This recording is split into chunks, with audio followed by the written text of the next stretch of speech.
né? Que, que a gente se tromba em vários lugares. Dizer para vocês, eu estive no Líbano recentemente. Antes de ir para o Líbano, nós fomos para o Egito, para ir até a fronteira de Rafah. Infelizmente o governo não permitiu e aconteceu várias coisas ali. E aí eu saí do Egito, fui para o Líbano. Depois tivemos um encontro de 5 dias em Londres. Aí eu voltei para o Líbano, fui para Londres, voltei para o Líbano. Fui para a Síria, da Síria para o Líbano. Aí do Líbano eu voltei para o Brasil e na semana seguinte fui para viajar na flotilha. É uma experiência muito incrível, muito incrível.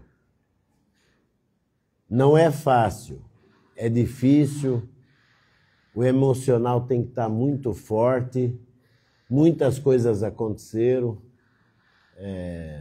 Eu mesmo tive vários problemas, que eu nunca andei de barco.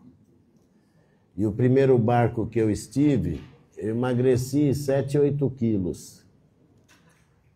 Que a gente não conseguia, o barco fazia um movimento tão forte que a gente... E aí mudaram eu de barco e aí a gente continuou nessa caminhada. Antes disso, só para vocês terem uma noção do que foi feito em Barcelona, nós fizemos treinamento para todas as possibilidades que poderiam acontecer no barco. Ataque com bombas, através dos drones, o ataque mesmo de incêndio ou de explosivos, qual era a reação, o que nós teríamos que fazer. Depois fizemos um treinamento de uma possível invasão dos barcos. Então nós fomos preparados para essa missão. Mas, na verdade, eu não sei se a gente foi muito inocente, a gente achou que ia conseguir chegar. A nossa esperança era que a gente chegasse mesmo a entregar ajuda humanitária a Gaza. Infelizmente, isso não aconteceu. A gente foi interceptado ilegalmente em águas internacionais. Nós fomos literalmente sequestrados. Porque a pessoa que está em águas internacionais, que não comete nenhum crime, e vem um governo, invade seu barco e te leva preso, ele está te sequestrando. A partir daí, nós fomos presos e fomos levados para um porto, para vocês terem uma ideia, para um porto onde nós chegamos lá e tivemos que ficar ajoelhados com a testa no chão num sol escaldante. Como se fosse uma punição, porque nós resolvemos levar uma ajuda humanitária a Gaza.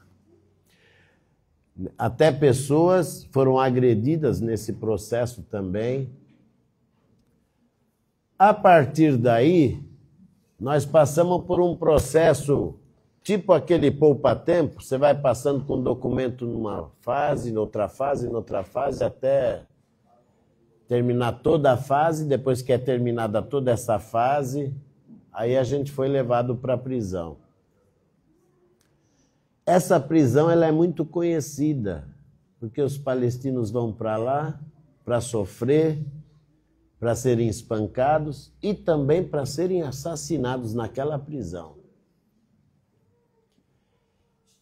A princípio, causa assim em nós um choque isso aí. Isso é um choque, porque toda essa arbitrariedade causa um impacto. Mas ficamos presos, mas ficamos firmes e fortes no objetivo nosso, que era de chegar a Gaza, e muito consciente do que ainda poderia acontecer dentro da prisão. Muitas pessoas foram agredidas lá dentro, principalmente os tunisianos. Olha, os tunisianos foi uma coisa impressionante. umas pessoas maravilhosas. Chegava, eles estavam o tempo todo cantando dentro da prisão e a gente, cada um nas diversas celas também acompanhando. Aí vinham os soldados, batiam na porta, mandava ficar quieto, eles ficavam quietos. O soldado ia embora, voltava a mesma coisa, cantando o tempo todo para a Palestina. Fora o que tinha, né? Nas celas não tinha absolutamente nada, não foi oferecido água para nós, mas tinha água da torneira, que a gente não sabia nem se podia beber ou não. Alimentação, a princípio, eles forneceram, depois os próprios presos se propuseram a fazer alimentação para nós, que era uma garantia de que a gente não poderia sofrer alguma coisa, tipo envenenar ou pôr qualquer coisa na alimentação. Eu estou dizendo isso tudo para chegar no momento de por que ir a Gaza. O nosso barco foi atacado antes com 3 bombas. Elas não eram explosivas, mas eram bombas que inalavam um cheiro horrível. Mas, como foi feito no treinamento, logo que foi atacado, nós já usamos máscara. Enfim, e aí ficamos presos esse tempo todo, até que chegou o dia da gente partir. Nossa preocupação era tão grande... durante o processo que estivemos lá, muitas pessoas foram interrogadas. Eu, inclusive, o nosso irmão também, várias outras pessoas interrogadas. Da minha parte, na interrogação, que ele perguntava, mas o que você veio fazer aqui? Eu falei, olha, nós viemos trazer uma ajuda humanitária para as pessoas de Gaza. E ele dizia, mas você achou que você ia vir entregar ajuda humanitária em Gaza? Falando, sim, eu achei, por isso que eu estou aqui, que eu acreditei que a gente poderia fazer uma ação para amenizar o sofrimento do povo palestino de Gaza. Aí ele falou, mas aqui é Israel. Eu falei, por isso mesmo. Vocês estão tão mal na opinião pública que eu achei que vocês poderiam ter feito uma boa ação para benefício próprio. Mas, enfim, passado isso, fora muitas coisas que aconteceu, acho que a gente já tem história para ficar a noite toda aqui contando de coisas absurdas, mas o mais importante que eu queria dizer, quando eu falei que ia para Gaza, a minha mãe falou assim,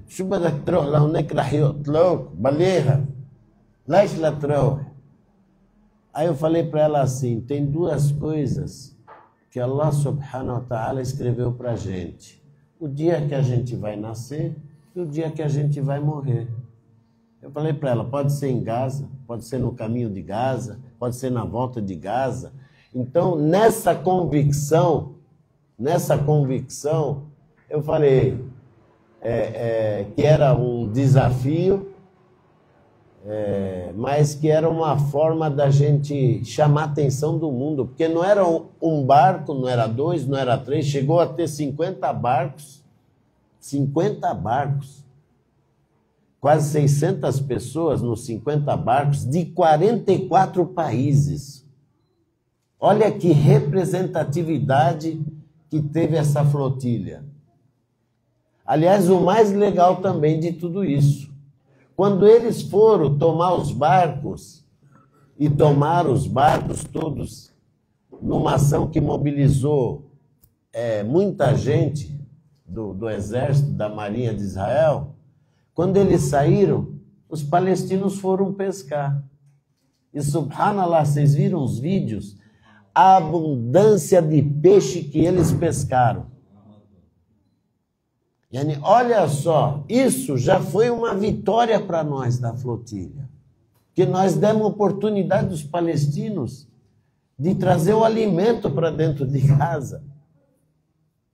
Mas o mais importante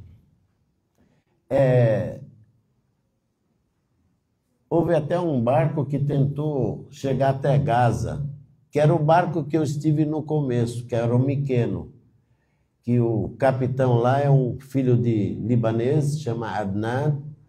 Ele foi ser interceptado, ele tentou fugir ainda e chegou perto porque ele foi avistado de Gaza. Os outros barcos não fizeram esse tipo de ação.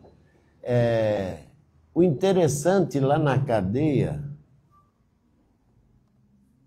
era o olhar dos policiais para nós. A gente via nos olhos deles que eles queriam agredir nós, porque eles estavam acostumados a agredir. Queriam bater na gente por qualquer motivo. Fora o dia da tortura, 2 dias, né? Que eles colocaram lá uma TV mostrando o 7 de outubro, tocando uma música a noite toda durante 2 dias. Para fazer um efeito psicológico. Não funcionou. Porque a todo momento se cantava, se gritava palavras de ordem, de apoio à Palestina, de apoio a Gaza. E eu fiquei imaginando quantos palestinos não passaram ali, que não foram vistos quando foram presos, que foram levados para lá, torturados, assassinados, por esse regime que é o pior regime da história da humanidade, superando e muito o nazismo, e muito. Porque durante a questão do nazismo, da Segunda Guerra, não havia TV. A gente soube dos sofrimentos depois. Agora não, é televisionado ao vivo e a cores para todo mundo ver o massacre, o genocídio, a forma como eles estão torturando o povo de Gaza. E aí a gente corre um sério risco. Se a humanidade está aceitando, vendo ao vivo e a cores isso, o que a gente pode esperar desse mundo?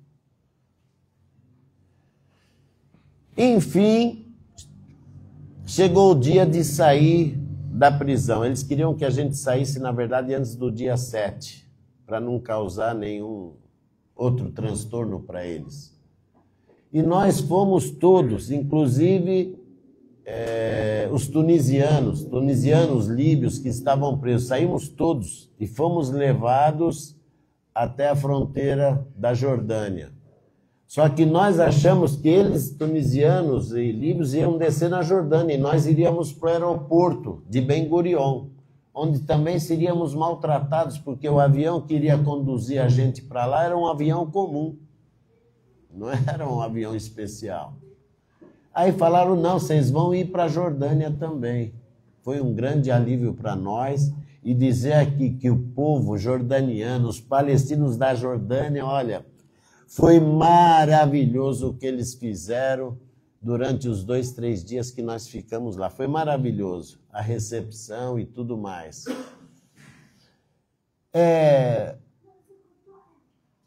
Essa foi a primeira vitória. Mas eu acredito que ainda podemos fazer muito mais. E lamentar que os governos, lamentar primeiro nossos governantes, que não se atrevem a fazer absolutamente nada por Gaza, absolutamente nada pela Palestina, absolutamente nada pela mesquita de Al-Aqsa, por onde o profeta Arajassama foi pela mesquita de Al-Aqsa. Muçulmanos, nós temos obrigação de defendê-la.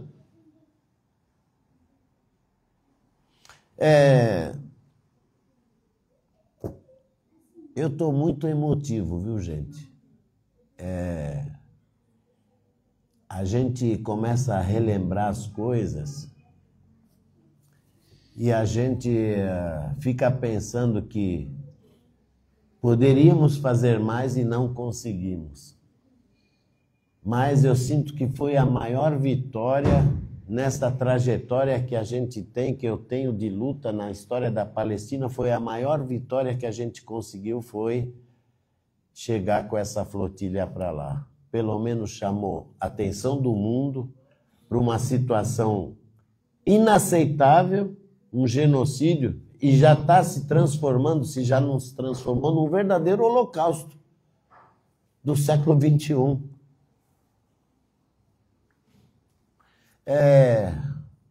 Para finalizar, dizer, todos nós temos obrigação.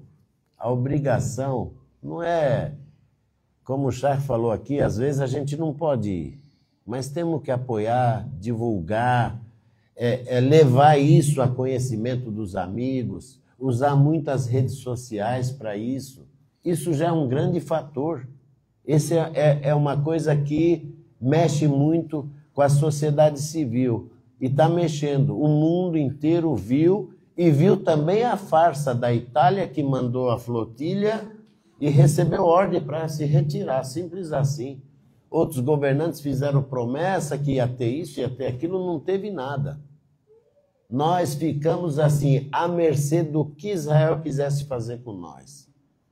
Se o povo palestino está sendo massacrado e está sendo televisionado todos os dias, por que nós não seríamos? Qual era a diferença? Nenhuma. Nenhuma. Vou passar para o nosso irmão Mansur. Só para... Tiago chegou. Venha para cá, Tiago.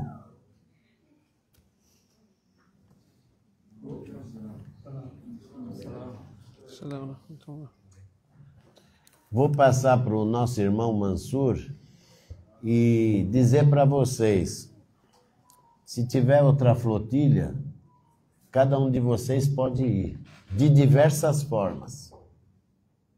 Pessoalmente, que é fisicamente, espiritualmente, porque eu tenho certeza que o que salvou nós foi o duá que veio do mundo inteiro para que a gente pudesse sair daquela situação. Então, um duá é uma grande ajuda. É uma grande ajuda. A gente fazer um duá de coração para que as pessoas cheguem lá, façam, cumpram a missão e regressem para os seus familiares. E de outras formas também. A ajuda, ela envolve muitas coisas que nós podemos fazer sem estar presente necessariamente na flotilha. Então, assim, eu vou passar para o meu grande companheiro Mansur e o Tiago, que chegou agora. Esse cabra aqui está esgotado, viu, gente? Vocês não imaginam o que esse grande irmão aqui, grande companheiro, grande defensor da causa palestina, tem sofrido todo esse tempo, já desde a outra flotilha, né? Parece que você não aprendeu, meu camarada, você não desiste da causa palestina? Teimoso, né? É teimoso, ele é teimoso. E nós estamos aprendendo a ser teimoso que nem ele também. E vamos continuar nessa teimosia de lutar, defender o povo palestino de Gaza, esse povo heróico, esse povo bravo, e dizer, eu nunca vi um povo com tamanha fé no coração como esse povo de Gaza. Subhanallah, subhanallah. Você vê, mesmo sendo massacrados, estão todo dia na rua cantando. Até os amigos falam para mim, mas pô, o pessoal está sendo massacrado e está cantando. É a fé deles. E vou fazer aqui uma relação fora desse contexto. Posso falar do encontro com a Rani?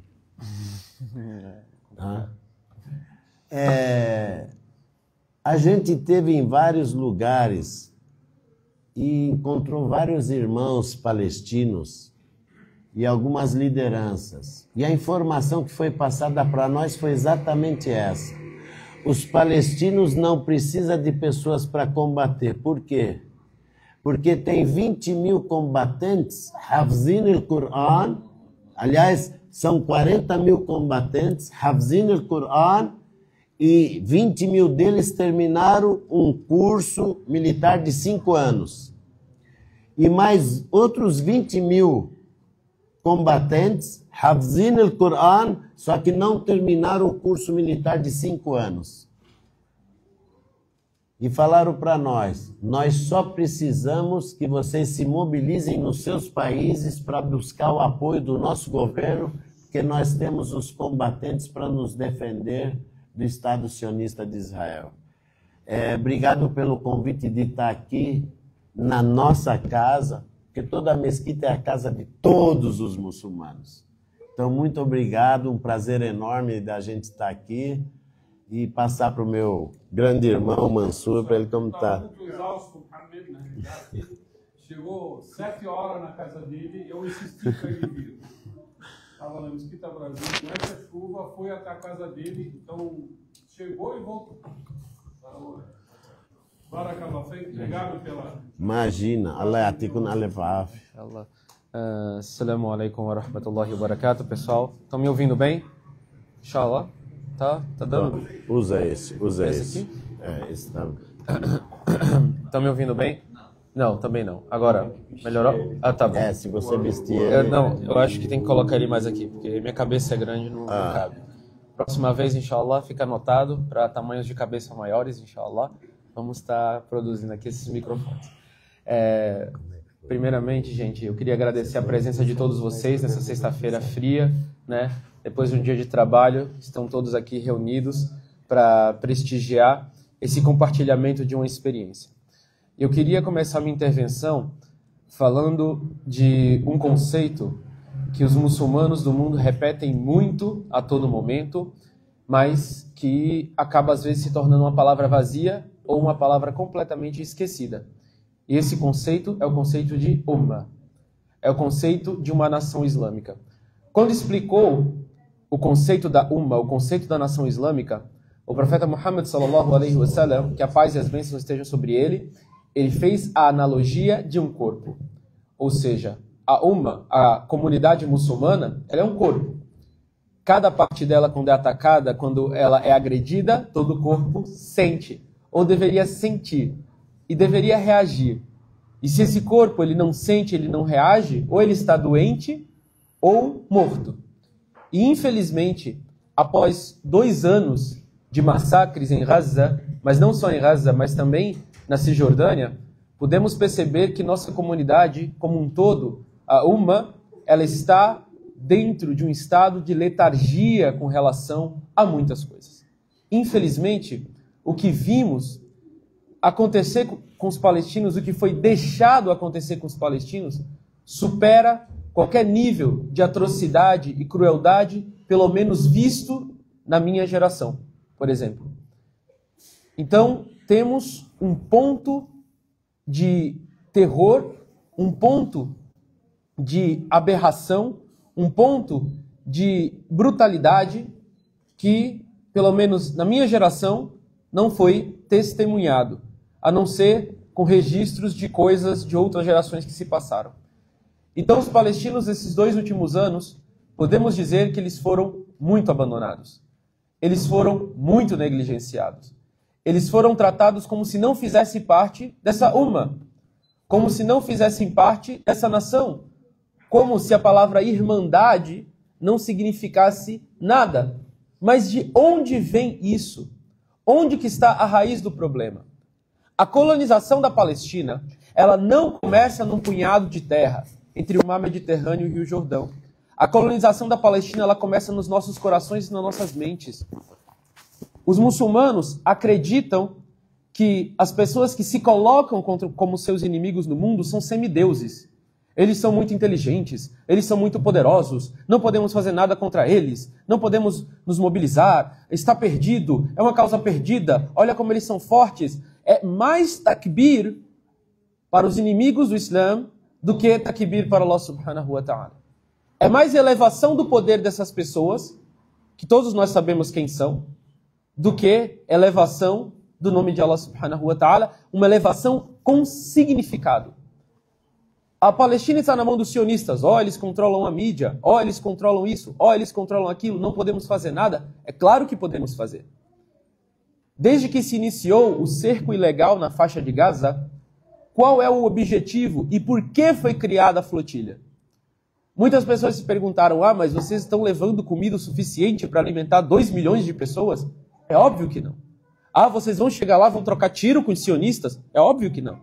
Qual é o objetivo da flotilha? Qual é o sentido de se lançar no mar Mediterrâneo, passar um mês navegando, enfrentar todo tipo de coisa que eles jogaram na gente?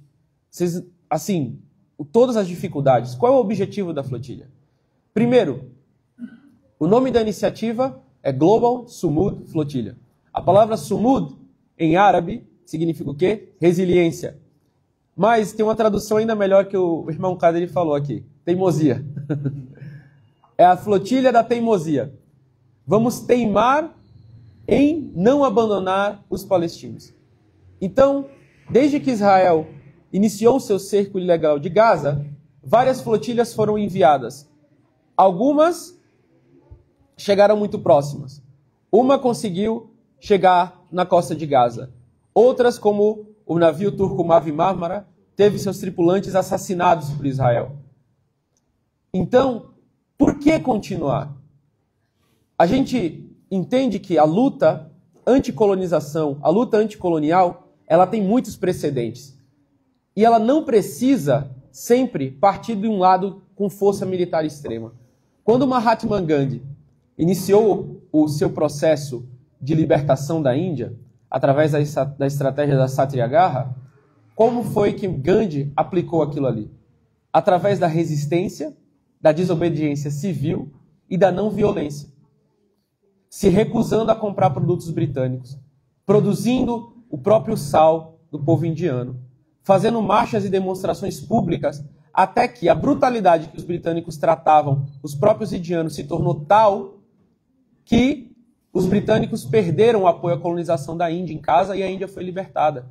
Eu não estou falando da Palestina, eu estou falando do subcontinente indiano todo. Foi abandonado pelos colonizadores que eram o maior império do mundo. E por que não conseguimos a derrota de um inimigo colonial infinitamente menor, que está ocupando um pedaço de terra infinitamente menor, diante de uma população muçulmana infinitamente maior, por causa dessa colonização que ela é do coração e da mente, que leva à inação, que leva você a dormir com seu estômago cheio todos os dias, enquanto seu irmão palestino dorme de estômago vazio.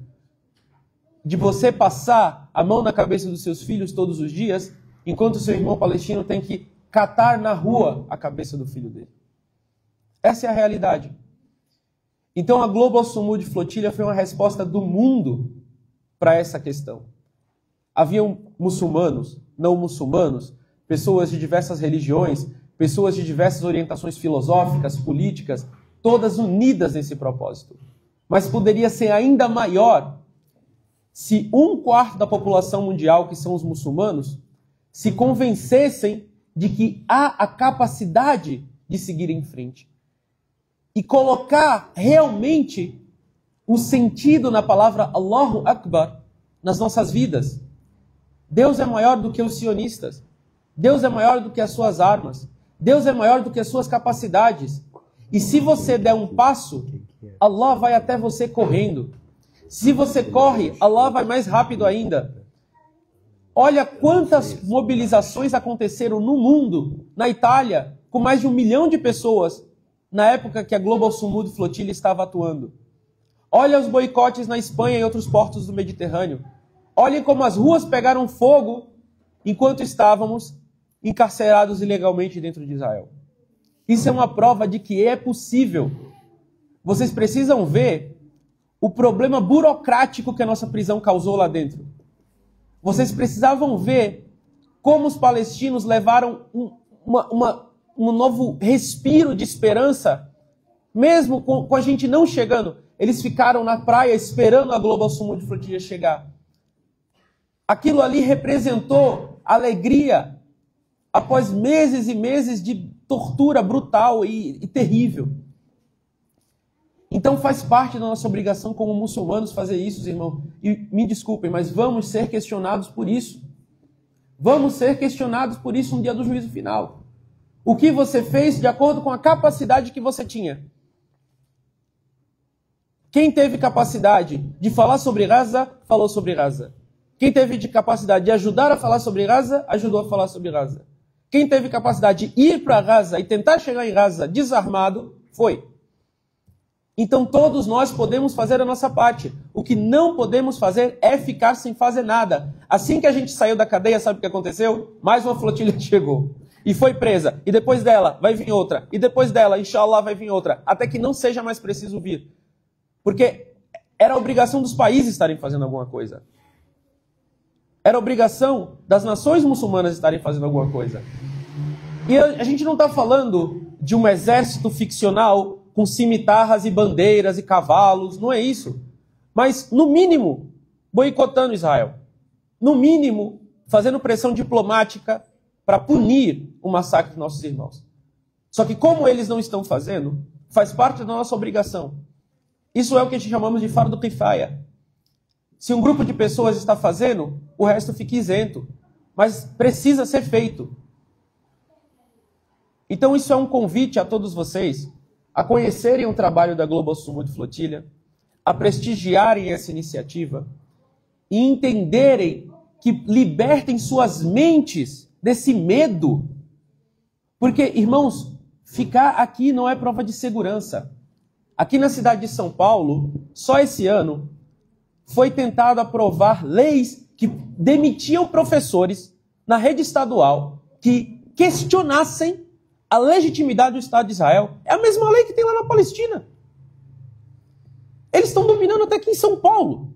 Eles estão querendo fazer virar crime você criticar Israel aqui em São Paulo. Qualquer país que fizesse isso seria um escândalo. Imagina, Coreia do Norte. Kim Jong-un fala, no Brasil ninguém pode criticar a Coreia do Norte, senão vai perder o emprego. Quiseram aprovar isso aqui na Alesp. Então não adianta você ficar parado, você não está ficando seguro. Eles vão vir atrás de vocês. Olha o escândalo que eles fizeram na escola islâmica. Pegaram as fotos dos vossos filhos, vossos sobrinhos, as pessoas das vossas famílias, os mais inocentes, e ficaram falando que eram propagandistas de terrorismo. Não adianta. Se você falar, não, eu não vou fazer nada, vai chegar em você também.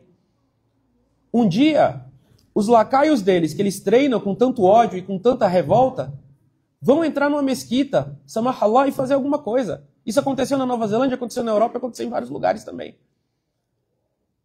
Precisamos agir dentro da lei, respeitando o local onde estamos, e isso é totalmente possível. Nós, da Global Sumud Flotilha, não desrespeitamos qualquer lei internacional. Agimos dentro do contexto e das linhas que foram estabelecidas pelo direito internacional, pela Carta dos Direitos Humanos, pelas Nações Unidas. Não conseguimos entregar, fomos roubados, roubaram tudo, roubaram nossos barcos, roubaram nossa comida, roubaram até as cuecas. As minhas cuecas eles roubaram. Tudo, até as cuecas eles roubaram. A gente ficou sem nada, nada, nada. Jogaram a gente na Jordânia com a roupa do corpo.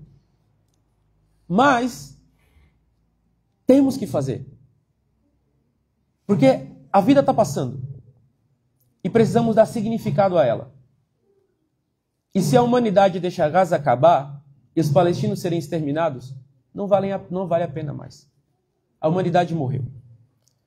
Então, concluindo, muito obrigado a todos pelos duás. Sei que muita gente aqui suplicou bastante e que as noites tristes dentro da prisão, elas eram muito interessantes, né? Porque um lado da nossa cela tinha os sheikhs que estavam presos. Eles cantavam nasheed, eles faziam adhan, eles faziam discursos. Do outro lado da cela tinha um padre ortodoxo grego, ordenado, também fez cânticos religiosos cristãos. Tinham italianos cantando músicas de Revolução Italiana, tinham gregos, tinha todo, o mundo estava lá. Então é possível. E se você der um passo, Allah vai mandar gente que nem muçulmana é. E se você der outro, ele vai ajudar com o mar, vai ajudar com o vento, vai ajudar com o que for. Mas a gente precisa agir. E é isso. Passando aqui a palavra para o nosso companheiro Tiago Ávila. Obrigado, moço. Dá para pegar o já. Inshallah. Contrário? Que é isso, irmão. Opa, que é isso. Boa noite, irmãos, irmãs. Vocês conseguem ouvir assim? Tá bom? Será que foi, né? Tá bem. Primeiro, eu queria agradecer muito a comunidade aqui do Tatuapé. É a primeira vez que eu venho a essa mesquita. Já queria ter vindo muitas outras vezes e agradeço muito o convite. Fico feliz que tenha sido hoje e nesse contexto também. Já estive com muitas pessoas daqui da comunidade, já encontrei em almoços, já encontrei em atividades, já encontrei em manifestações e sempre vinha o convite para vir conhecer a mesquita e hoje eu estou tendo essa honra que me alegra muito, gente. Muito obrigado. Um prazer estar aqui com vocês. A gente aceitou uma missão quando a gente decidiu construir a Global Summit Flotilla. Acho que ainda não está indo muito, né, o som? Tá bem. Quando a gente aceitou construir a Global Summit Flotilla, a gente tinha acabado de concluir a experiência da missão anterior, do Medlin, do outro barco, onde a gente foi com 12 pessoas tentar romper esse mesmo cerco. E o resultado vocês lembram, a gente foi interceptado, a gente foi levado para uma prisão próxima de Tel Aviv, e de lá fui levado para o regime de solitária também, e depois a gente foi deportado para os nossos países de origem. Ali a gente já vinha construindo uma coordenação provisória, junto com pessoas que estavam tentando fazer uma marcha do norte da África, do Maghreb, e chamava Comboio Sumud. E outros grupos que vieram, como Kadri, que veio da Marcha Global para Gaza, que estava tentando chegar de avião no Cairo, para depois do Cairo pegar um ônibus para Ismailia e depois chegar em Al-Arish, de Al-Arish marchar rumo a Rafah para entrar em Gaza e abrir as fronteiras terrestres. Nenhuma dessas experiências conseguiu atingir o seu objetivo naquele momento. Mas um objetivo muito importante foi criar uma coordenação conjunta, onde quando a gente terminou aquela experiência, imediatamente a gente disse, a gente precisa continuar. E um caminho mais propício a gente conseguir romper esse cerco horrível, talvez seja pelo mar. Então a gente decidiu fazer a maior missão marítima da história desses 18 anos do cerco ilegal de Israel sobre Gaza. Como o Mansur falou, há 17 anos se tenta romper esse cerco. As 5 primeiras missões chegaram em Gaza. Pequenos barcos, dois pequenos barcos chegaram em Gaza por 5 vezes. Depois disso, há 17 anos, todas as missões vêm sendo interceptadas, ou atacadas, ou derrotadas até antes de sair dos portos, no que a gente chama de uma derrota burocrática, quando eles pressionam os países para que não permitam a nossa saída, alegando qualquer motivo burocrático dos nossos barcos ou qualquer outra coisa. Nesses 17 anos, 37 barcos tentaram fazer essa travessia até então. E a gente assumiu a missão de levar mais barcos e mais gente do que todas as outras tentativas somadas.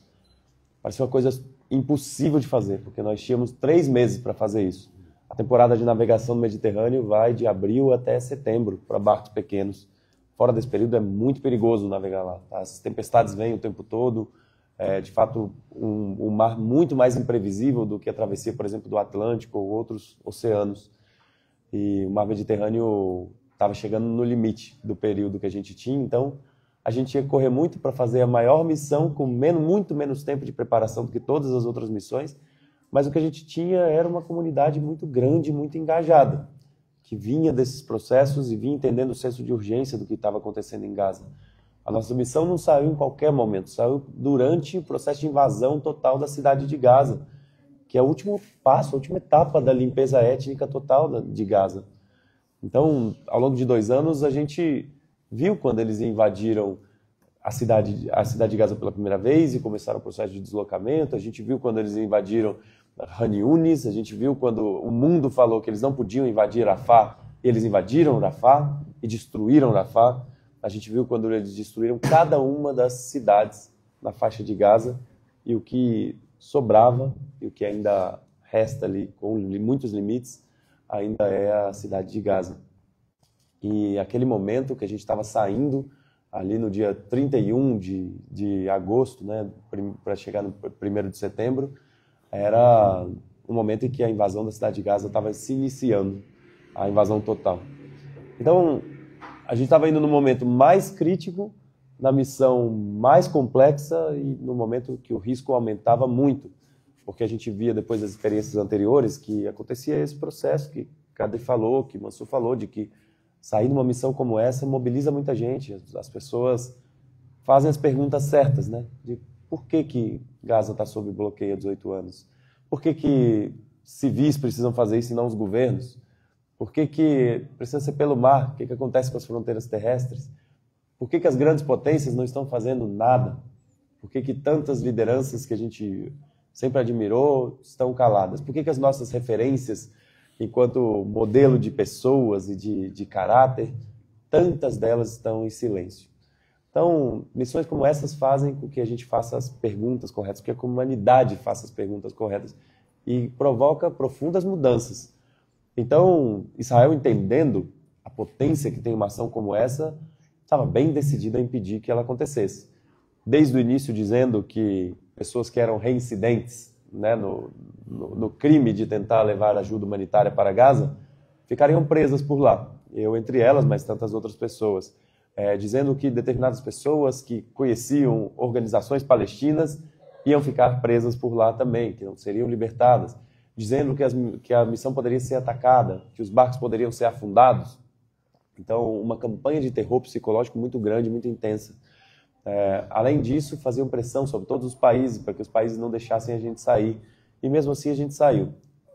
A gente enfrentou uma tempestade na primeira noite que a gente saiu de Barcelona, onde praticamente todos os nossos equipamentos eletrônicos estavam ainda com funcionamento muito deficitário, então a gente teve muita dificuldade de gerenciar isso. No momento que a gente saiu, 30% dos nossos barcos quebraram, e alguns foram reparados, mas 7% deles nunca mais puderam continuar na missão.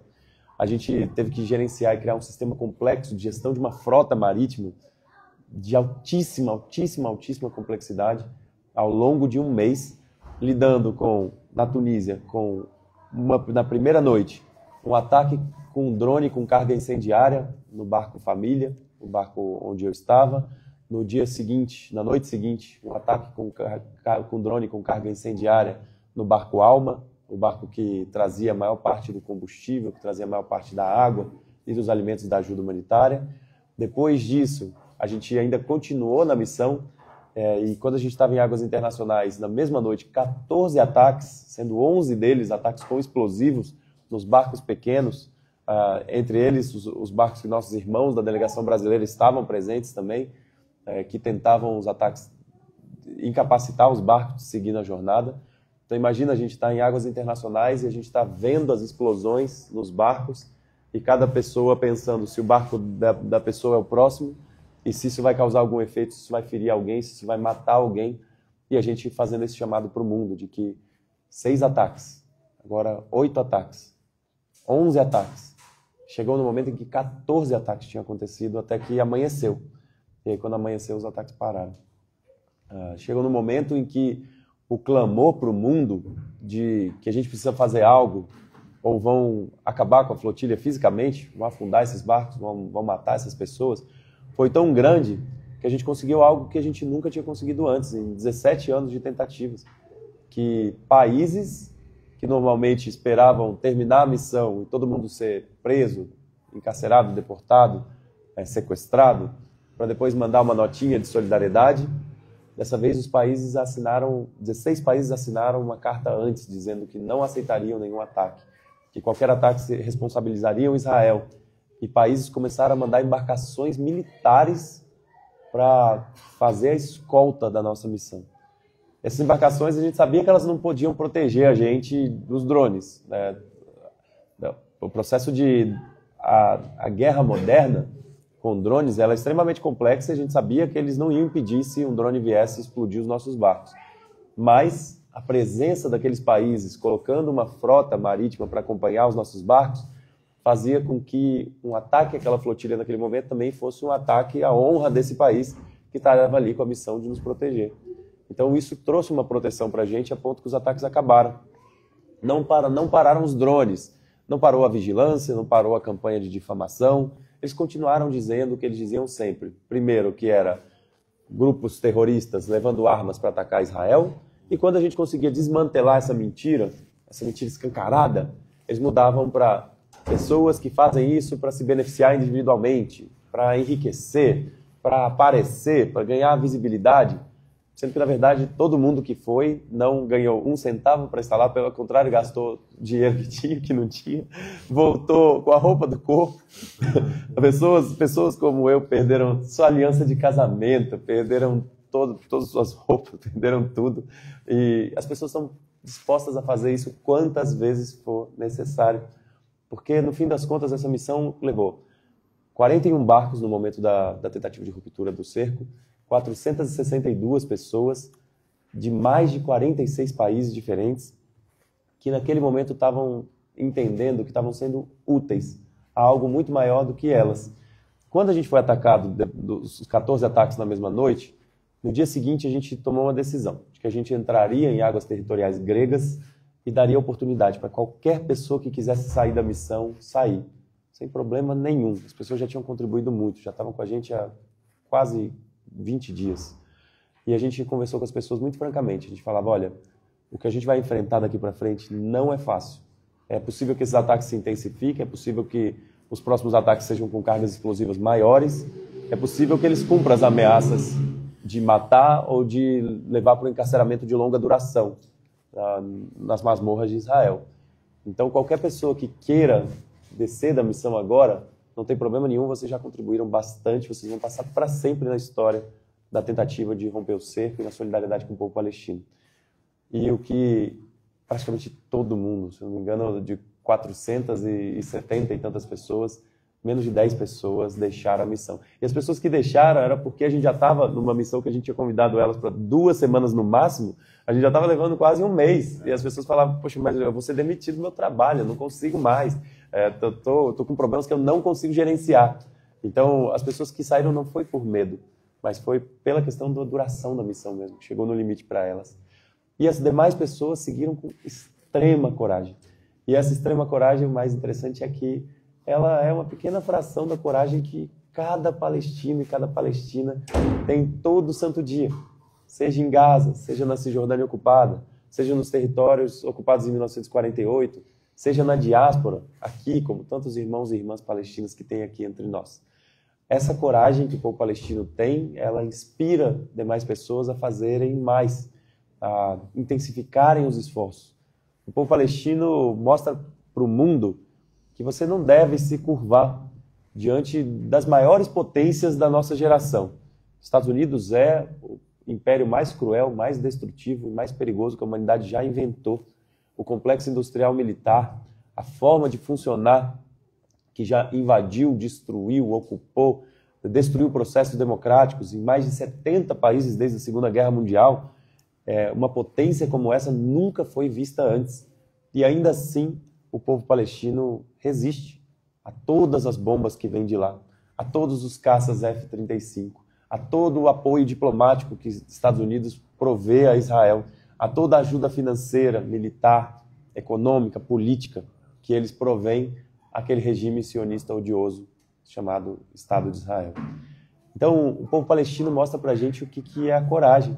E aquelas pessoas na missão da flotilha estavam exercendo essa coragem, inspirados pelo povo palestino. A gente, mais uma vez, não conseguiu chegar. Gente, as pessoas perguntavam qual foi o momento mais difícil para a gente. Para mim, sem dúvida nenhuma, o momento mais difícil foi quando eu tive que dar a notícia para nossos 462 participantes via rádio de que havia um bloqueio militar à nossa frente, a 70 milhas náuticas de Gaza, e que esse bloqueio provavelmente ia encerrar nossa missão ali. Mas que eles iam interceptar os primeiros barcos, muito provavelmente o nosso, e que os outros barcos deveriam continuar tentando.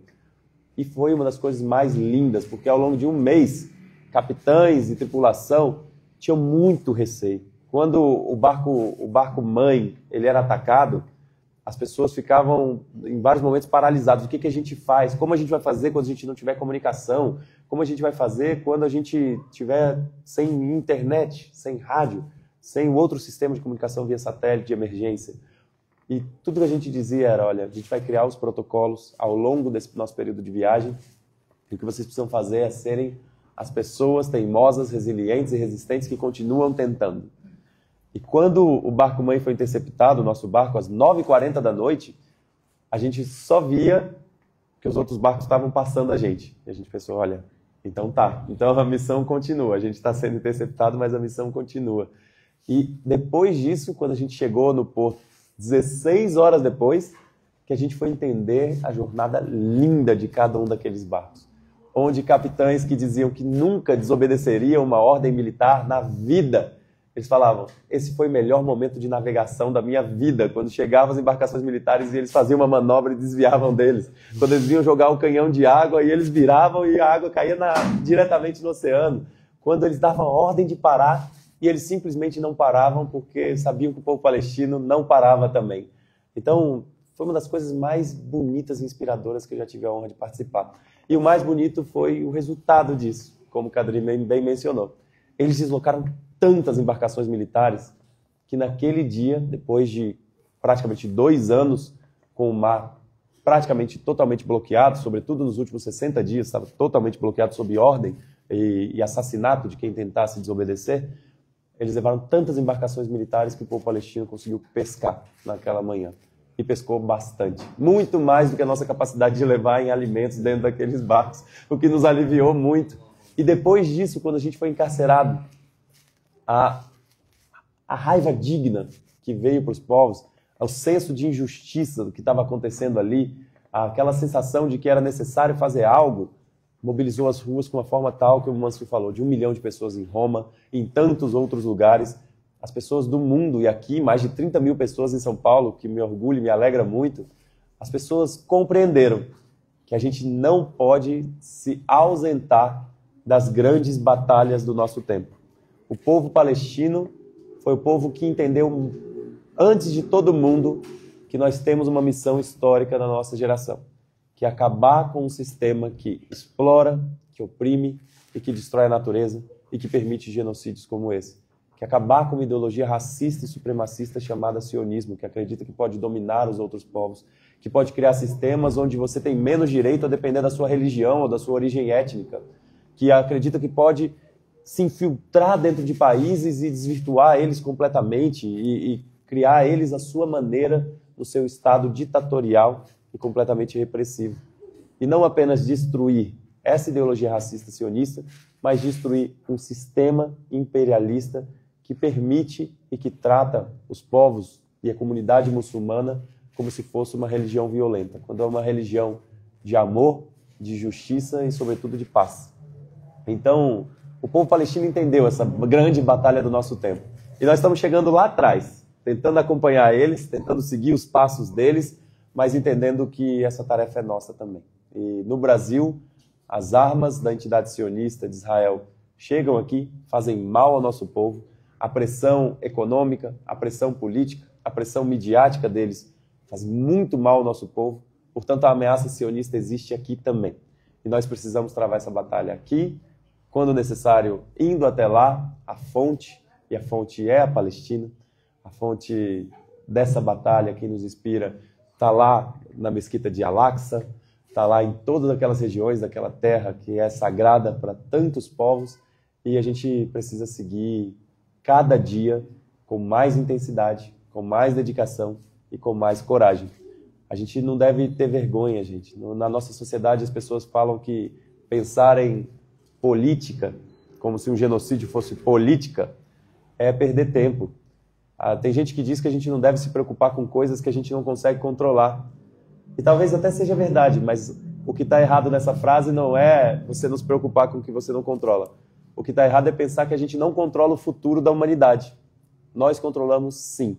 Assim como o Islã, desde o seu surgimento, vem mostrando que coisas que parecem impossíveis são possíveis, nós temos agora a missão de construir um reino que orgulhe as pessoas. Um reino de justiça social, de paz, onde nenhuma criança precise ser amputada sem anestesia, como em Gaza. Onde nenhuma criança precisa entender com o barulho ao passar um avião, se é um caça F-35 que pode jogar uma bomba JDAM de 1.600 quilos e pode destruir todo o seu prédio. Que uma criança não precisa entender como diferenciar drones, se são drones de vigilância ou se são drones assassinos, quadcopters. Que crianças não precisem passar pelo crime e a terrível violação de serem alvo da fome e da sede como arma de guerra. Então, eu tenho certeza que a gente vai conseguir construir esse planeta e essa sociedade conjuntamente. Mas para isso a gente precisa se engajar precisa se mobilizar cada dia mais. Vocês têm uma expressão e a comunidade islâmica tem tantos ensinamentos e um dos mais bonitos é o do jihad. Que a gente tenha coragem de fazer a jihad do nosso tempo e o povo palestino está apontando o caminho. Obrigado, gente.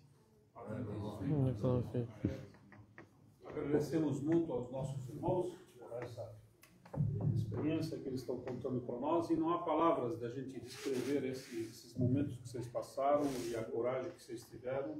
Bem-vindos e vamos abrir espaço para as pessoas, se alguém quiser fazer alguma pergunta, né? Doutor Walid. Aleikum salam. Parabenizar nossos heróis, nossos guerreiros. Obrigado, irmão. Estou muito feliz de ter vocês de volta aqui. Eu queria fazer uma pergunta rápida, que é o que vocês acham que aconteceria se amanhã chegar 100, 500, 1000 barcos na costa de Gaza? Legal. Posso? Você quer responder? Isso aí é para você, filho. Você que é... Tá bem. Obrigado, doutor Walid. Bom, esse é o nosso plano. Nós nos comprometemos a seguir navegando enquanto as violações sobre Gaza persistirem. Toda vez que as pessoas perguntam, a flotilha vai seguir? A gente pergunta de volta, acabou o cerco ilegal sobre Gaza? O povo palestino controla suas próprias fronteiras? O povo palestino já tem acesso a chocolate, a vestidos de casamento em Gaza? As coisas mais básicas que são negadas há 18 anos ao povo palestino? Não. Nenhuma tentativa vinda de Donald Trump, de Tony Blair, que é também outro criminoso de guerra, e toda a comunidade iraquiana sabe muito bem do que a gente está falando, nenhuma tentativa de cessar-fogo que venha dessas pessoas tem como objetivo trazer a paz verdadeira. Ainda é um projeto colonial de dominação, não traz a autodeterminação do povo palestino, não traz o direito do povo palestino de viver verdadeiramente de acordo com a sua cultura, de acordo com a sua religião. Ainda é um processo de dominação. E, obviamente, conhecendo o povo palestino, não é duradouro, no sentido de que o povo palestino não vai nunca se submeter ao domínio de nenhuma força estrangeira. Então, é muito importante... Obrigado. Então, é muito importante que a gente leve isso em consideração, de que essa tentativa de um cessar-fogo, que é muito importante, que as bombas parem de cair sobre as cabeças das pessoas em Gaza, ela seja acompanhada de um processo que envolva, de fato, o povo palestino assumindo o que diz o direito internacional. Aquela terra ali não é terra para ser controlada por nação nenhuma, a não ser pelo próprio povo palestino. É o que dizia no plano de partição de 1947, que já era um plano terrivelmente injusto, que roubou do povo palestino 53% da sua terra. É o que dizia no armistício de 1949, que já estava roubando 78% daquela terra. É o que dizia depois da Guerra dos 6 Dias em 1967, é o que dizia depois dos acordos de paz de Oslo I e Oslo II, e nunca foi garantido ao povo palestino o direito à sua autodeterminação. Sempre foi condicionado a ser dominado por outros povos, sobretudo por Israel. Então nós sabemos que as violações que geram o surgimento de uma flotilha, elas ainda estão presentes. Então a nossa tarefa está incompleta. O cessar-fogo é importante, nós não temos como não comemorar ver o povo palestino em Gaza comemorando. Mas a gente sabe, e o povo palestino sabe muito bem, que a batalha está longe de terminar. Então a flotilha ainda é necessária e a gente está se preparando para na próxima ir com muito mais barcos. E o que a gente acredita que vai acontecer é que dessa vez nós vamos, enfim, conseguir. Dessa vez foi quase.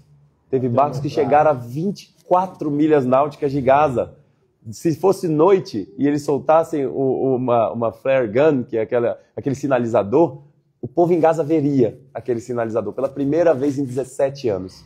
Então, nós quase chegamos lá. E na próxima vez a gente tem certeza que a gente chega lá. Vai depender de uma mobilização não só de barcos, mas também do mundo coletivamente. Pode marcar na mão, estou disposto a próxima. Inshallah. Eu queria parabenizar vocês três pela coragem. Nosso irmão Mohammed, meu pai sempre falou, ele é a revolução de uma pessoa só. Nosso irmão Mansur, conhecedor de história, de política e que produz conteúdos de alta qualidade acadêmicos na internet. do irmão Tiago, que largou a família, largou a criança pequena sem ter nenhuma relação religiosa ou nenhuma relação étnica com o povo palestino e se doou para essa causa. Queria perguntar o que a gente pode fazer para ajudar a causa palestina e ajudar a flotilha, e como a gente mobiliza a população que ainda está dormindo sobre essa causa, que não tem tanto conhecimento sobre, como a gente mobiliza e dá o contexto e traz ela para apoiar a causa palestina. Então, aí, Cadre, é contigo. Obrigado pelo revolucionário seu pai. Vou contar uma coisa para vocês. Desde que a gente começou na defesa da causa palestina, tinha vez que a gente ia para Paulista, éramos 10, 12, 14, 16, meia dúzia, mas nós nunca desistimos. Quando você fala de ajuda, eu acho que é importante isso essa pergunta que ele fez, para a gente entender como que a gente pode mudar isso aí. Primeiro, nós temos que fortalecer o que está em andamento. Por exemplo, na questão da flotilha, ela é vai ter ano que vem, né? Bom, então, o que é importante? Esse processo de organização, ele é muito complexo. São muitas pessoas envolvidas. Às vezes, a pessoa não pode ir, mas ela pode ajudar de outra forma, que é como se ela tivesse ido. Isso é uma coisa. Segunda coisa, eu acredito que nós temos que nos organizar melhor. Por exemplo, eu já sugeri de fazer um encontro com os presidentes das mesquitas, as diretorias, para a gente sentar e conversar, para nós entendermos o que nós temos condições de fazer. Porque, veja bem, as coisas são esporádicas, principalmente dentro da nossa comunidade. A gente faz um chamado para as atividades, algumas pessoas vão, mas não é nós que estamos à frente disso. Então, isso é ruim para nós. Então, até vou propor novamente, Sheikh Saleh, se puderem marcar uma reunião das entidades, para que a gente possa discutir de que forma cada um pode ajudar. Porque uma coisa é nós discutirmos aqui, outra coisa é nós discutirmos com todas as entidades, porque, de repente, cada uma pode ajudar de uma forma. E a gente se ajuda com isso. A gente consegue se ajudar com isso. Eu posso ir para a rua, o outro vou fazer uma doação, outro, eu posso fazer uma bandeira, outro eu posso fazer, sabe? Então, isso é importante nós discutirmos. Porque quando a gente fala de ajudar a flotilha, ela não é uma ajuda pessoal, ela tem que ser uma ajuda mais ampla, principalmente da nossa sociedade. Então, acho que é assim, eu acho que a princípio nós teríamos que marcar uma reunião das entidades. Antigamente a gente tinha a UNI que funcionava, que era a União das Entidades Islâmicas, que não estão funcionando, não sei se ainda existe. Então, assim, se ela não existe, não tem problema, que a gente convoque representante de todas as entidades e nós entendermos o que a gente pode fazer para dizer, olha, nós podemos ajudar com A, com B, com C, nós não podemos ir, mas eu posso ajudar alguém que quer ir, que não pode ir. Então, a gente ajuda aquela pessoa aí. Então, assim, eu vou de novo sugerir que a gente faça uma reunião das nossas entidades. E eu acho que nós temos um papel muito importante de estarmos mais à frente do que a gente tem feito. A nossa comunidade é enorme. Nossa comunidade tem uma capacidade enorme, só que ela está dispersa. Cada um está fazendo por si. Eu estou indo lá porque eu fiquei sabendo e estou indo. Não. A gente tem que fazer entre nós, fazer a reunião, ver o que a gente pode ajudar, como podemos ajudar, quem pode ir, quantas pessoas, sabe? Então, acho que a gente tem que se organizar um pouco mais para poder ajudar. Todos nós queremos ajudar. O problema é esse, todos nós queremos ajudar, mas a gente não está sabendo como ajudar. Às vezes, até nas manifestações de rua, a gente não está indo mais, parece que a gente cansou. As ruas foram importantes na Itália. 500 mil pessoas na rua. Trabalhadores comuns que saíram e disseram, nós não vamos fazer nada, não vamos deixar passar nada para Israel. E aí o governo italiano, num golpe que foi dado, nós vamos mandar 2 barcos. Eles mandaram até 10, mas nós não vimos nenhum. Então, assim, nós temos que pressionar a nós mesmos para a gente entender o que a gente pode fazer. De repente, nós todos e a comunidade toda pode financiar 2 barcos. A comunidade muçulmana do Brasil vai financiar 2 barcos. Modo de dizer, estou dando exemplos. E isso nós temos capacidade de fazer, e temos capacidade de fazer muito mais, porque nós temos muita gente qualificada na nossa comunidade. E nós temos que aproveitar essas pessoas. Aproveitar no sentido, se ela pode desenvolver um trabalho, trazer ela para desenvolver esse trabalho, seja ele qual for. Então, assim, eu acho que nós temos que marcar uma reunião das entidades, é importante, alguém tem que chamar essa reunião. Eu já tentei por diversas vezes. Mas eles dizem que o meu negócio é ir para a rua. Não é para a rua. A rua é uma parte da luta. A rua é uma parte da luta, muito importante.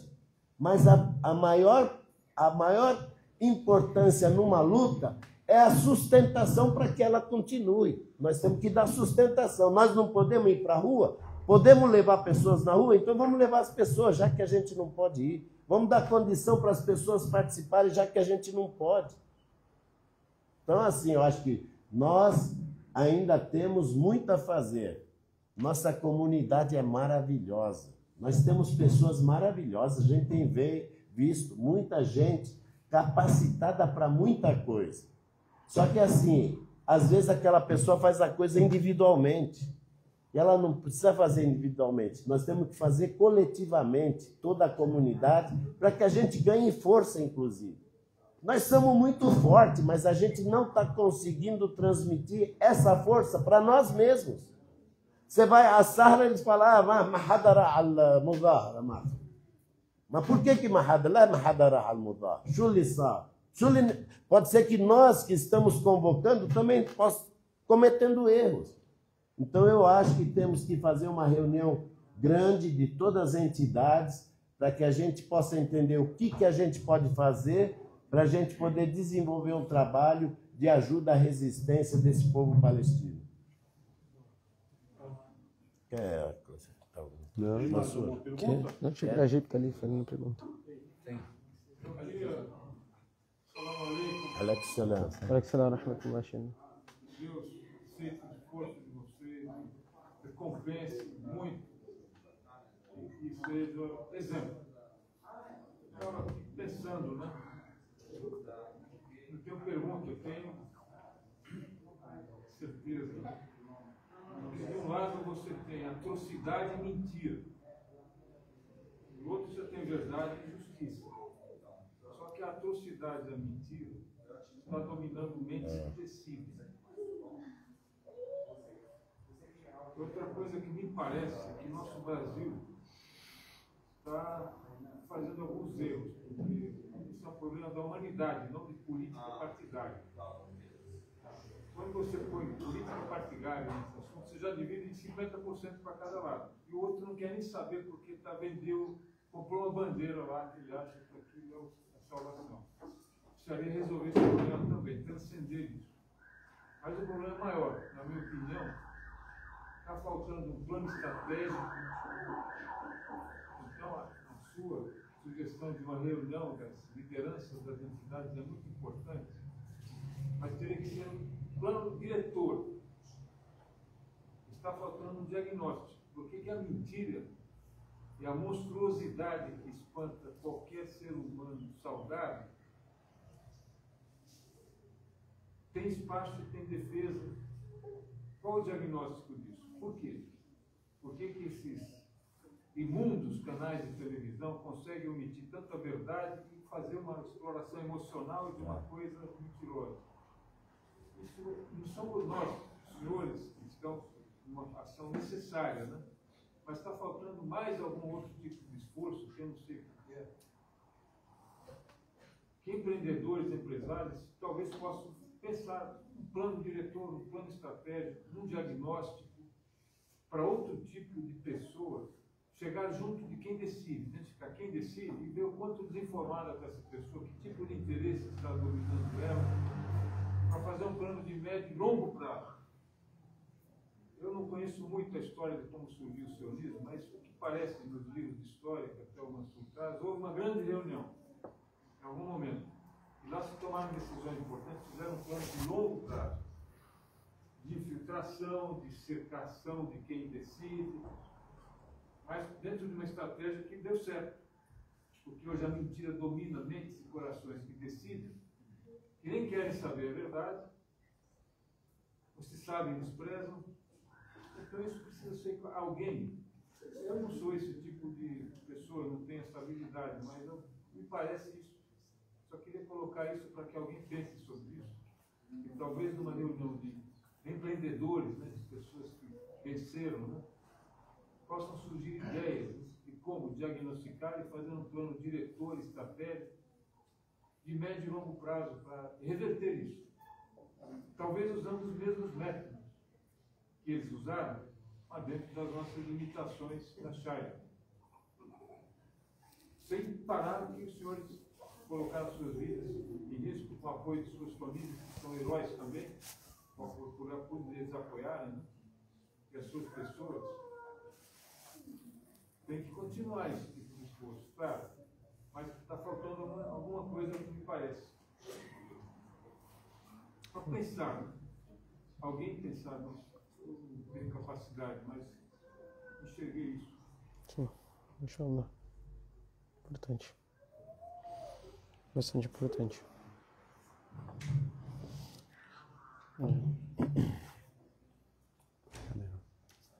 Tem mais alguma pergunta? Sim. Sim, Pessoal, mas foi mais ou menos só- mais uma adição Depois aí da teremos um pergunta. drama em cima. Tem, inshallah, pizza para nós comer. Mashallah. Inshallah, tá. Só para entrar. Mashallah. Serão aí, Alaikum salam. saudades, meu irmão. Parabéns para vocês, heróis pra gente, bem foi falado. Vocês, se pudessem fazer um desenho animado aí para inspirar nossas crianças, Flotilha. terem vocês como exemplo. já. Flotilinha. Flotilinha só para baixinhos. O trabalho que a flotilha vem fazendo, mashallah, é um trabalho que enaltece, que faz a gente, engrandece assim, nós como seres humanos. É um trabalho muito bonito, mashallah.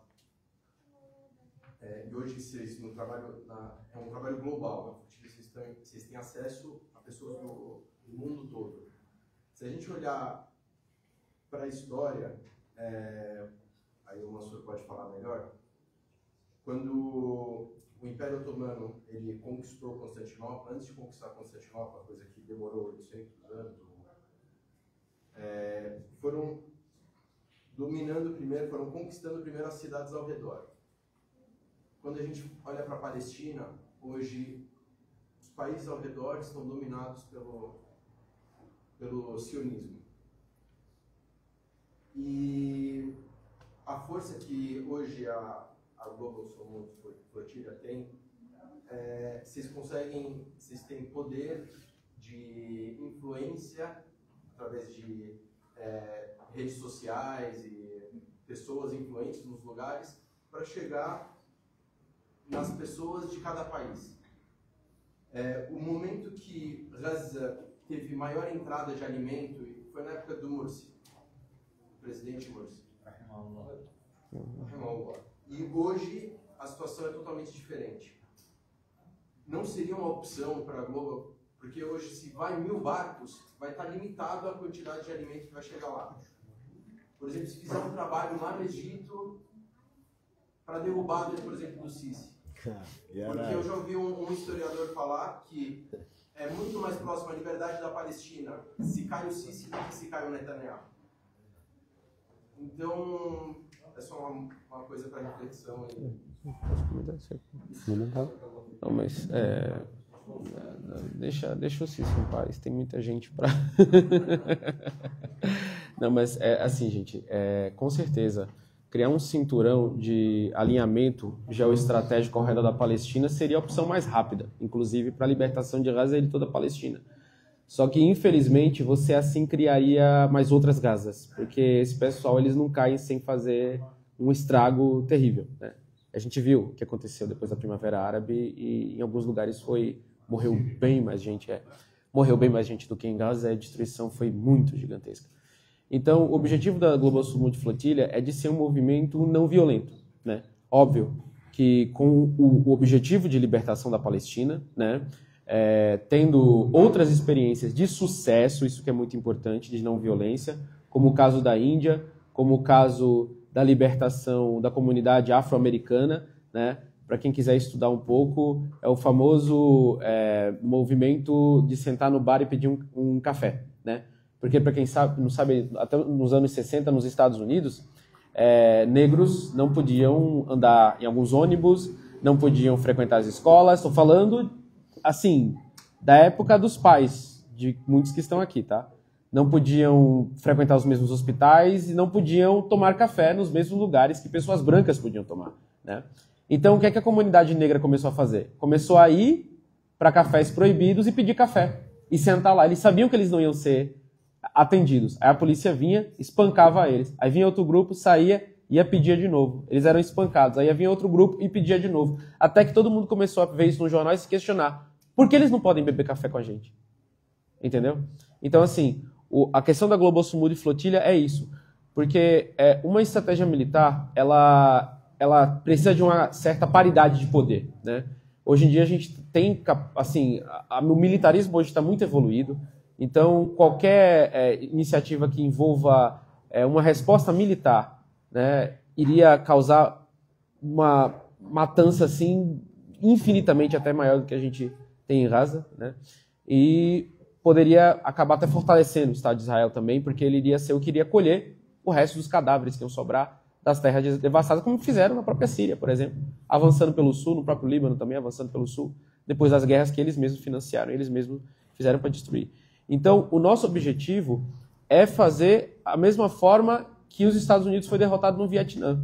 Os Estados Unidos não perdeu no Vietnã, somente dentro do Vietnã, com a resistência dos Vietcongs. Perderam em casa, com a propaganda anti-guerra que existia contra aquela iniciativa ali. Então, foi um objetivo contínuo. Então, o sionismo precisa perder dentro de casa. Se o sionismo perde dentro de casa, não tem mais apoio ao sionismo, não tem mais acordo comercial, não tem mais soldado, não tem mais sionismo.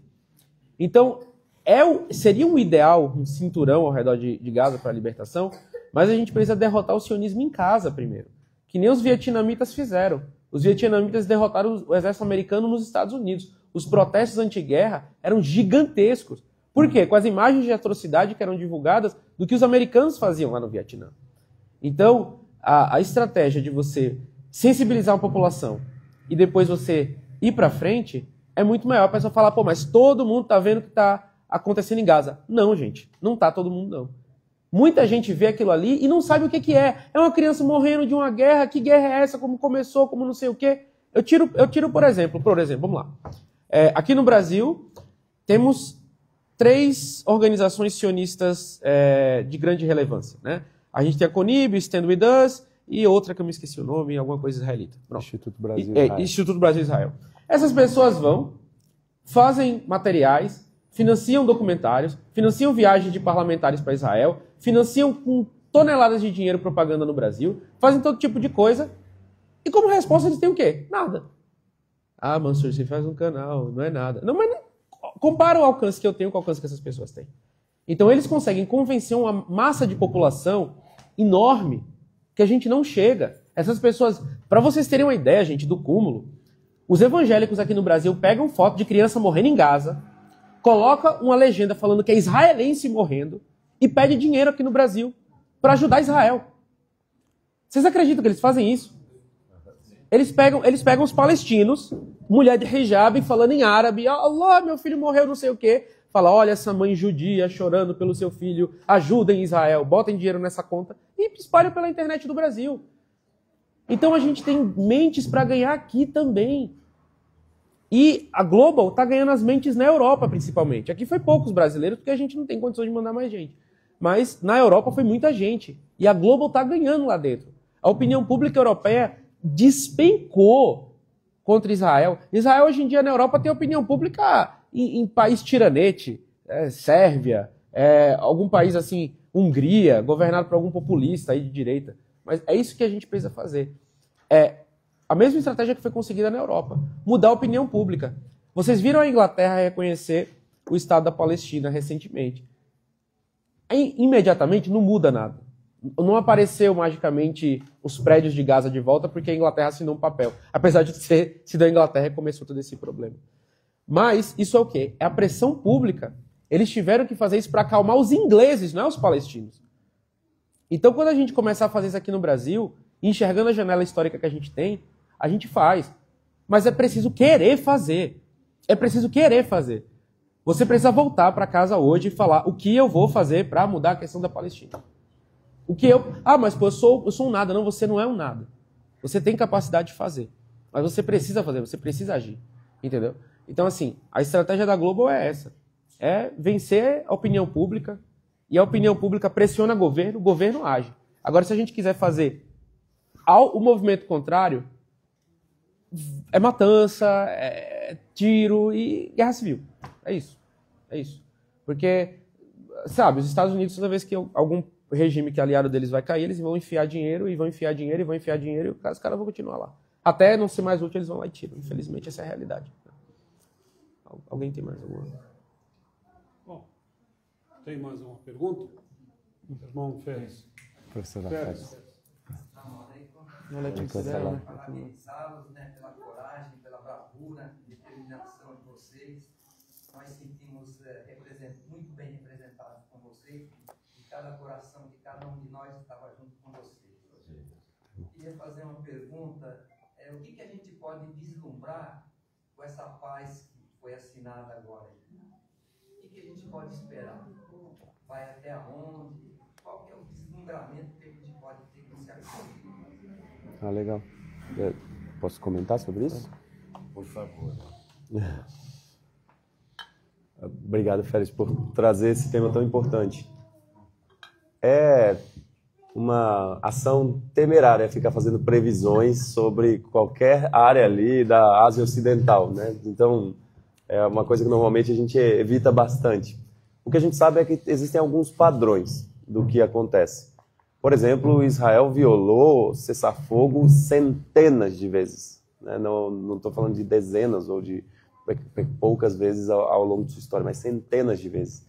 E a gente sabe que o regime sionista ele sobrevive a partir de uma coalizão de extrema-direita nesse momento que quer tudo menos o fim da matança. Netanyahu, por mais que em alguns momentos queira ceder à pressão dos Estados Unidos de aceitar algum tipo de conciliação que ainda mantém a estrutura de dominação do povo palestino, ele é pressionado internamente por Itamar Ben-Gvir, aquele que foi nos visitar no porto, que depois foi visitar no presídio, é pressionado por Bezalel Smotrich também, outro também que é ligado a esse setor, que quer, de fato, defende a limpeza étnica e o extermínio do povo palestino. E essa coalizão de extrema-direita, se ela se desmantela, Netanyahu perde a governabilidade que ele tem, e aí ele vai sofrer o mesmo destino de todo outro ditador criminoso de guerra da história. Ele vai ser responsabilizado, vai ser preso, não só pelos seus crimes de guerra, mas também pelos próprios processos de corrupção que ele enfrenta em Israel. E aí a gente poderia ver transformações. O problema é que enquanto essa aliança, essa coalizão de extrema-direita está no poder, eles vão fazer de tudo para sabotar qualquer acordo de paz. Então, eles seguem bombardeando Gaza. Gaza foi bombardeada ontem, foi bombardeada hoje novamente. O que eles querem é cavar uma resposta de qualquer organização insurgente, seja do Hamas, da Jihad Islâmica, da Frente Popular de Libertação da Palestina, do Comando Geral, da Frente Democrática de Libertação da Palestina, ou qualquer outro grupo, para dizer: os palestinos violaram o acordo de cessar-fogo. Não dá para confiar neles, por isso a gente precisa continuar bombardeando. Eles fazem isso sempre, eles fazem isso no sul do Líbano. A cada semana eles tentam cavar novas ações para culpar o Hezbollah e outras organizações. Então, eles sempre vão tentar escalar, porque eles dependem disso para se manter no poder. A gente ainda não sabe se o tamanho da pressão social sobre os Estados Unidos, sobre Donald Trump, é suficiente para que ele consiga manter essa coalizão de extrema-direita submetida a essa vontade de um acordo de nova governabilidade sobre Gaza. A gente sabe que eles vão se reunir em breve novamente, e dessas reuniões a gente pode esperar acomodações e ajustes dentro desses acordos. O que a gente sabe então é que eles vão tentar boicotar qualquer cessar-fogo, vão tentar atrasar o recuo de suas tropas para sair de Gaza, ou ir, a proposta deles sequer é de sair, é ainda fazer um cordão e manter Gaza cercada. E, além disso, a gente sabe que eles ainda vão tentar novas formas de manter o povo palestino submetido a Donald Trump, a Tony Blair e a outros setores.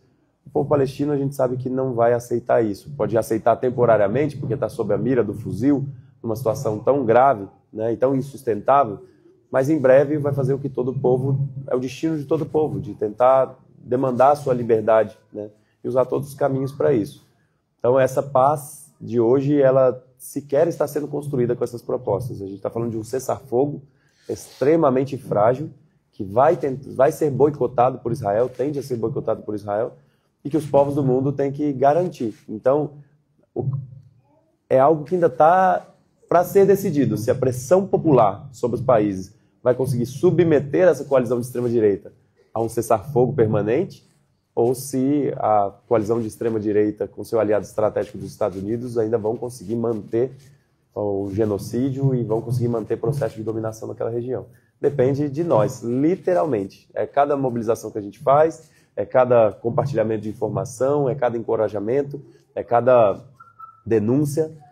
Tudo que a gente fizer agora está aumentando a chance do povo palestino manter um cessar-fogo permanente e encontrar um caminho depois para ter a paz verdadeira. Essa paz de hoje ela é uma paz falsa, construída a partir do imperialismo.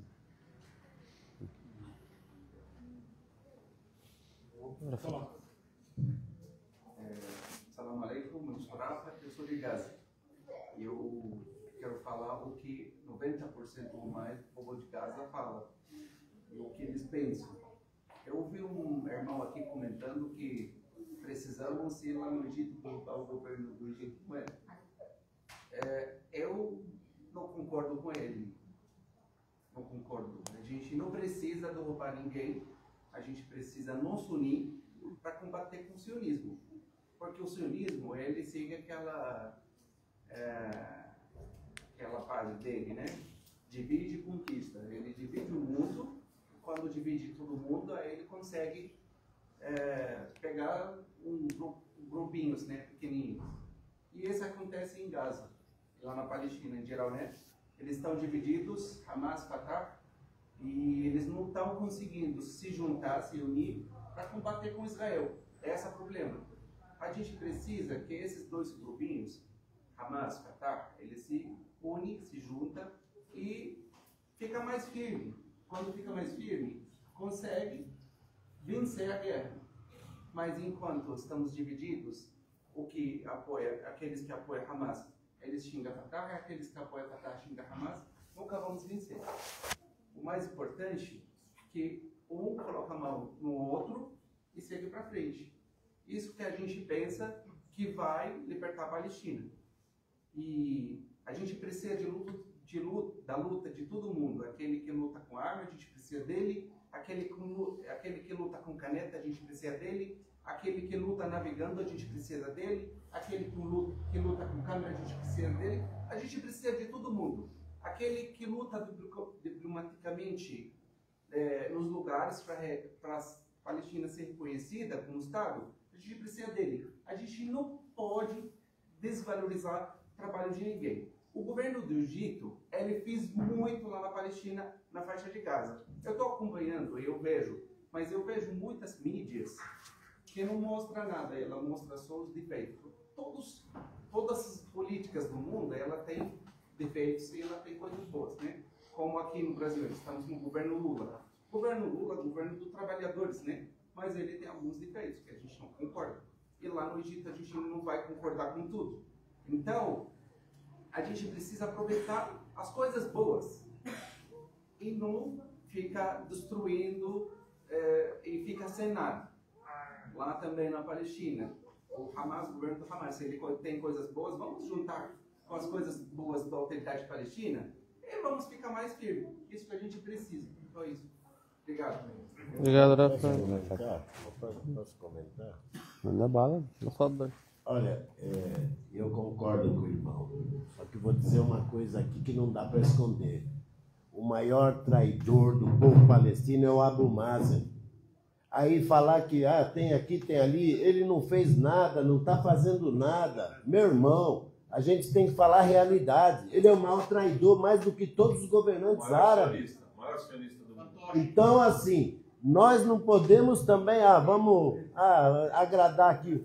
Poxa, quando os caras estão atacando a Cisjordânia, Nablus, Turcalho, todo dia, o que ele fez? Ele não dá uma palavra, só fala de Gaza. Ele sonha que vai ficar com Gaza, ele não vai ficar com nada, nem com Cisjordânia, nem com Gaza.